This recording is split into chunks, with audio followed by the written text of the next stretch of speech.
Conflict in church staff teams is inevitable. It will happen at some point. You have to expect it. But what happens when leaders keep avoiding it at any cost, avoiding conflict?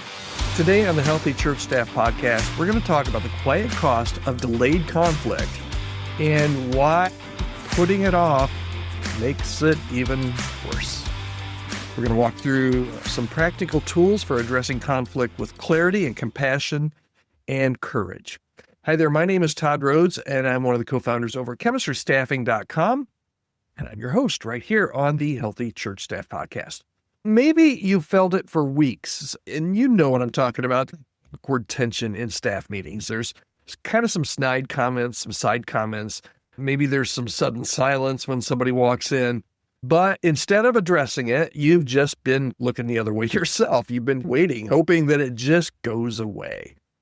But the truth is, this morning, this is a hard truth bomb for you this morning. It's not going to go away. So let's talk about the conflict that you may be delaying intentionally and why waiting is slowly kind of working against you. It's going to break trust on your team. Okay. So let's talk about avoided conflict. Okay. Because it, as I said, it doesn't disappear. It festers. Conflict can, let me use this metaphor. It can be like a small leak. Okay. If you leave it unaddressed, that small leak eventually becomes a flood. My son, a couple of weeks ago, had a problem in his apartment with his water heater went bad, and it was leaking a slow trickle of water out the bottom of it going onto his floor, and then a little stream across the floor, just a little bit at first, but then it got into the carpet right in front of his front door.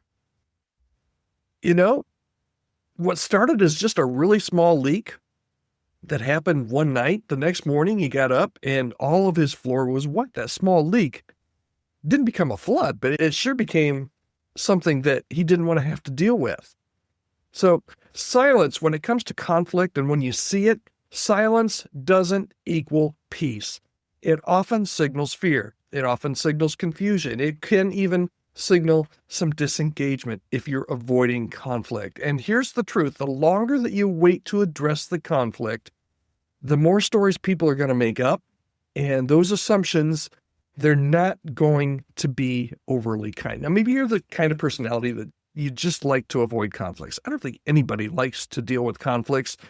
Absolutely no one likes confrontation. There's a few people that like confrontation, but probably you're not one of them. But the longer that you wait to deal with conflict that you know is there on your team, the more it's going to trickle from just a few drops into a stream, into a potential flood. Okay? So why do we avoid it so much? We've seen it. We know that if we don't do something about it, it's not going to get better. 9 times out of 10, it's probably going to get worse. So why do we avoid it? And why does it always backfire? It could be a number of reasons why we're avoiding it. Feelings are involved. Maybe you like both people that have the conflict and you just want to stay out of it. They're big Christian guys and gals and have their big boy and girl underwear on. They can work this thing out, right? You don't want to get involved and hurt their feelings. Maybe you need to. Maybe you just want to not rock the boat. Don't rock the boat, as the song says. Great theology there. Not really. Maybe you don't want to rock the boat, but maybe another reason is you just deep down, you feel unequipped or unsure even how to address it or what to say. So if you don't address it, here's what happens. Here's what happens instead. Your team morale is going to drop because everybody sees it. Everybody knows it. It's the elephant in the room a lot of times. Gossip can spread. Passive-aggressive behaviors can become really normal. And you have to understand that leadership isn't about keeping everybody comfortable. Man, I wish it was. That would be a great thing to put on your job description. But leadership isn't about keeping everybody comfortable all the time. It's about moving people toward health.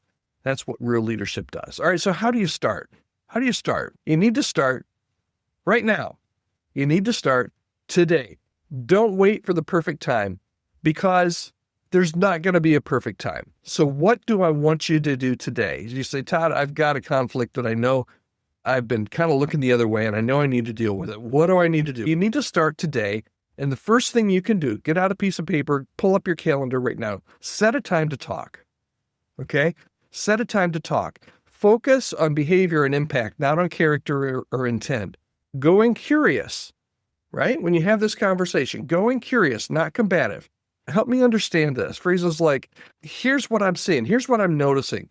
Can we talk about how that landed when you said that?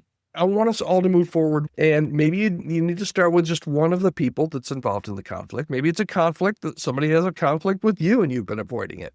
Maybe just sit down, start right now and get that on your calendar, because you do want to, and this is what you tell them. We need to be able to move forward well, and I want us to be able to move forward. And if you're the senior pastor, if you're the senior leader, you need to model it. The rest of your team is watching how you respond to not only conflict that you have in your leadership with somebody else, but conflict that other people have on your team, how you deal with it, because they're going to look to you for leadership in even those conflicts as well. All right, so here's the big idea. Here's the thought for today.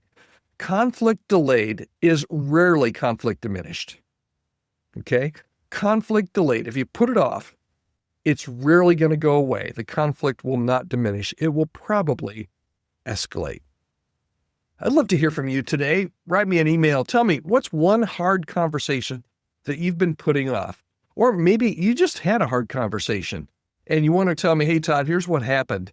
And you're right, or you're wrong. This thing blew up in my face. I would love to hear what you're going through. I love to read all of your emails. You can email me anytime, podcast@chemistrystaffing.com. And if you need help, you just need some outside eyes and ears to help you create that healthier team culture, that's what we're here for at chemistrystaffing.com. Sure, we can help you hire a great new staff member, but we can also help you develop a really healthy team. That's what we're really passionate about.